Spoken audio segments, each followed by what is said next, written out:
This is John Willison from the University of Adelaide. I'm very happy to be here virtually at the VetEd conference, talking about the evolution and sustained implementation of a student-led model of engaged learning and teaching, or I'll call it MELT for short. So I appreciate that there's complexities in veterinary education. You have to have humans as customers, animals as patients, and now you're thinking of students as partners. So the take-home message for this session is that students can make a massive difference in the context of teaching and learning, as they often have in the context of research. Students as partners need to be in on the game. They need to know exactly the educational enterprise that we're involved in. So a conceptual framework for learning in your context may help, and that's where MELT comes in as a potentially useful starting point.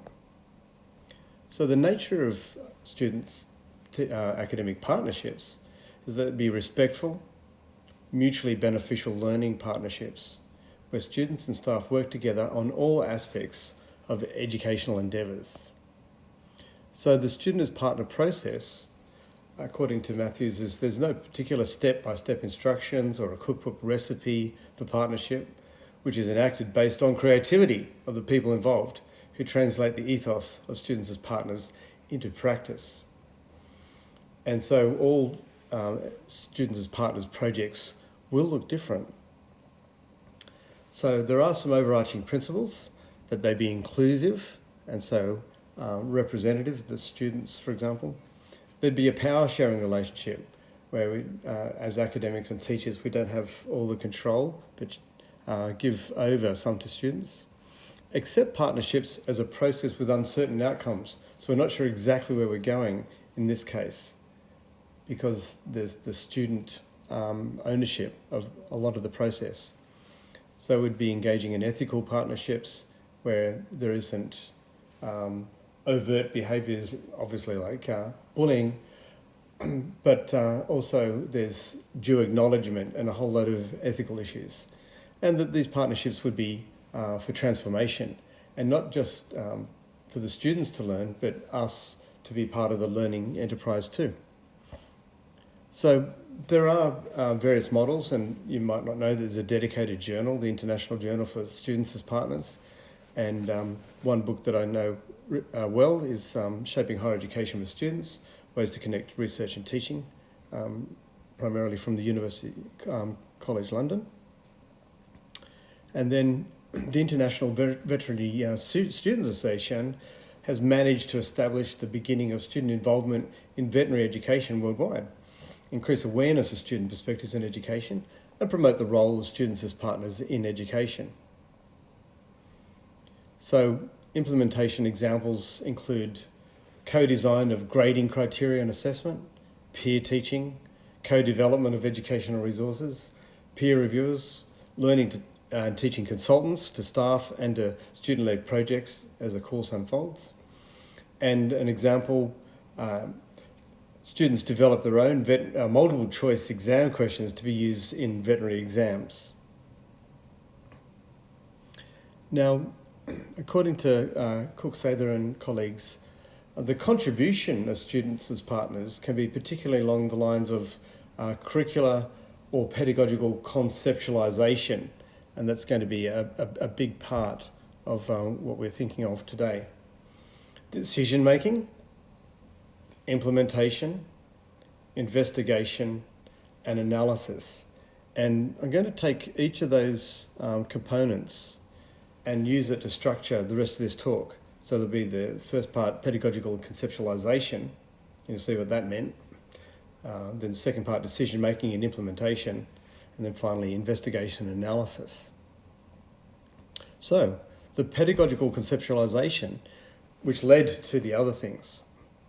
So back in 2012, I teamed up with a colleague in mechanical engineering.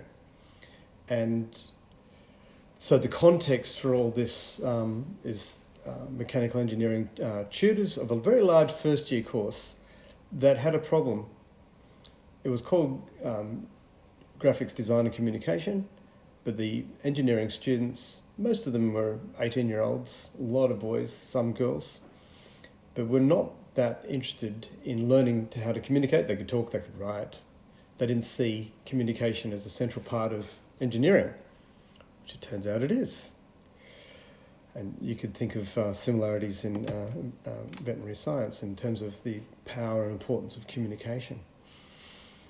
But so these facilitated workshops, we were trying to help solve a problem of making communication integral to problem solving. And what we did was we introduced them to one of the earliest versions of the models of engaged learning and teaching. And we focused, in the blue circle on the left, on these 6 different elements we called 6 facets of learning that were turning out to be reasonable umbrella descriptions of what takes place in the teaching and learning context. So we were using these umbrella descriptions and introducing the students to them. So what we wanted the students to do is to deeply analyse and understand this model of engaged learning and teaching so that they could take up the challenge of making it speak engineer. So the students in facilitated workshops, actually these began in 2014, the actual facilitated workshops, to get them to take that model and to really think through the issues together and approach it in ways that they could visually represent things, like by whiteboarding and just also noting that it was always a partnership where the academics and the students were engaging in this together. So the students' conceptual organisation enabled them to synthesise the whole process in a way that would be appropriate in their first year large engineering communication course. And there's a point where they reached a pivotal distillation. First that circle, problem specifications, and then they saw that as very central to the whole process. And what emerged was what they eventually called the optimizing problem solving, or OPS, Pentagon. And they characterized it later in conferences they presented at as simple, visual, highlighting the focal point of problem solving, and importantly, highlighting the communication process in problem solving as one of the integral facets there in red. So by 2014, they had published on a website, Problem Solving Pentagon Ops for short. Now, armed with that hard-won, well thought through articulation, we move into the decision-making and implementation. So having a framework, what do you do with it? So they got together as a group of student tutors who'd been involved in the original process, and they started planning with other students who were also tutoring. Now, these student tutors tended to be second-year students who'd just done the course last year, third-year students, and some fourth-year students. And there had to be introduction to the whole group of first years. There was typically around 280 or so, and this looks archaic now, doesn't it? This particular photograph was taken in 2016, and of course we're not seeing this in Australia anymore, and I guess where you are in various places in the northern hemisphere, although I guess you've got some people in the audience from the southern hemisphere too, like I am in, we're sort of seeing everything going virtual. So it's unusual to see this again. But basically, the important thing is that the Sarah Burton, who was a third or fourth year student, introduced to these students the optimizing problem solving Pentagon. And brilliantly, she used her Engineers Without Borders experience in a village in India. So used that as the context to introduce the different facets of the framework. And so she'd always relate the experience in the village to the different facets of ops, so students could connect to it. So that was a brilliant introduction, but of course, what do people learn in lectures anyway? We're scratching the surface. So the real rubber hits the road when the students got to their fortnightly workshops. And I like to call it, they're still engaged in the regular kind of what I call engineering junk. They had stuff to build and design, and they're doing the regular things in lots of ways. However, here we have Petros introducing the ops Pentagon to students, and in fact this was a reiteration, coming back and time and again reinforcing some of the key features, so that students not only made stuff with junk, but were actually starting to use the Pentagon to articulate that process. So they were capturing and unearthing for themselves the processes they were using, which was a big and huge shift. So they were communicating in writing, they were talking as well, communicating to each other and to tutors and the other students as partners, and to the course coordinator Dorothy Missingham. So there's a lot of communication, but they were articulating very clearly to themselves the process. And we'll see some of the outcomes of that later. So armed with that mode of implementation, they had to then pursue investigation analysis. What difference does this make to students? And so they actually, very early on, the end of that first semester, presented at Australian Association of Engineering Education 2014, and they introduced their problem-solving framework. And this was the team that was actually involved in the development, missing a few people. And right in the middle, the smallest, that's Dorothy Missingham, the course coordinator, who really nurtured the students as partners, a huge part of her care and concern. So the engineers presented to engineering audiences who were interested in engineering education, different components, and emphasised that they used it for the design and build that I showed you before, also for expositional writing, and they kept on fine-tuning this and presenting at subsequent conferences.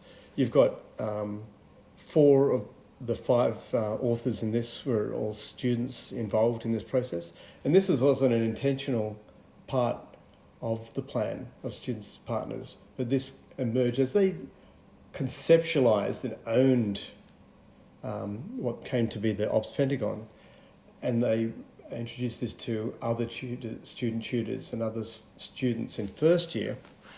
Then it became more and more something that they deeply understood and passed on. So one of the things that they found was there was statistically significant changes if you compared pre and post semester. For 2 of the 4 largest effect sizes, the biggest changes that were all statistically significant, but some moderately healthy effect sizes were in communication in writing and communication orally. And what the students as partners found was that over the years there needed to be increasingly explicit introduction, articulation and reiteration of ops and its use. And you could say that over the years they more thoroughly drew on and repeated the use of the framework to capture so much what was going on.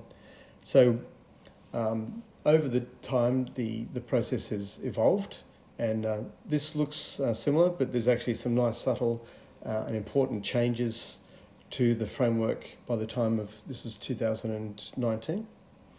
And then just at the beginning of 2020, just before we all shut down, it was the 7th generation of students from 2014 onwards, which was this 6th generation of those who'd actually experienced ops as first year students and then become tutors in second year, and who so had a learning experience and then a students as partners and tutoring experience. And we challenged that seventh generation, which had second, third and fourth year students, to consider the other element of the framework we never discussed early on, which was about students' learning autonomy. How much structure and guidance do they need, and how much can they take ownership? And this is for the first year students, as well as the students as partners in second, third and fourth year.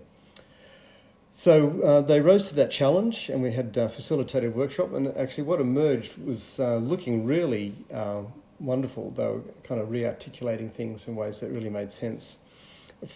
What happened was with the shutdowns due to COVID, we haven't been able to pursue that. And so what I'll do is, in closing, is say that what we've found with our students as partners is that we could take a framework and use it to unearth the processes that were true in engineering, and particularly label it as problem solving and using problem solving like terms. And we've seen the same process happen, not always with students, but often with academics colleagues. In different contexts, the terminology needs to shift and change, but the overarching or the overlapping sets of thinking skills are quite similar. So sometimes there's the thinking skills are in disguise, but we're seeing there's connections between them, and ops was a chance to re-articulate things in ways that made sense. Sometimes things get camouflaged as well, so they're covered over or hidden or somehow hard to see. But what we'd like to do is expose the similarities. So in the workshop just a few days ago, we had a great group of colleagues from a number of different locations and universities. And one of the things I really modelled the workshop on the things that we did with the students that I've explained, but started with the Pentagon because it's such a simple, beautiful version. So we started with the students as partner version and asked the academic colleagues to make modifications for a context that's specific for them. And so Alison Reed and another 4 colleagues in her breakout group worked on developing basic lab skills for practice, and that's what they called the Pentagon. And so this is actually available on the Melted Education WordPress site, so you can go there and download. And it's a first draft, so Alison kindly submitted this to us so we could see it and access it, but it's very much a work in progress and a work in development, and she's interested to see how she'd go about implementing it. So we reached a time when, if you're watching this video, it may be because I had a technical glitch and couldn't use the platform to zoom in, and maybe I could still have questions. But also, if you're watching this sometime after the VetEd conference, you could always send me an email and throw questions or comments to me. And if you do develop your own MELT with its own name and articulation, then I'd love to see it, and maybe we could share that too. So thank you very much.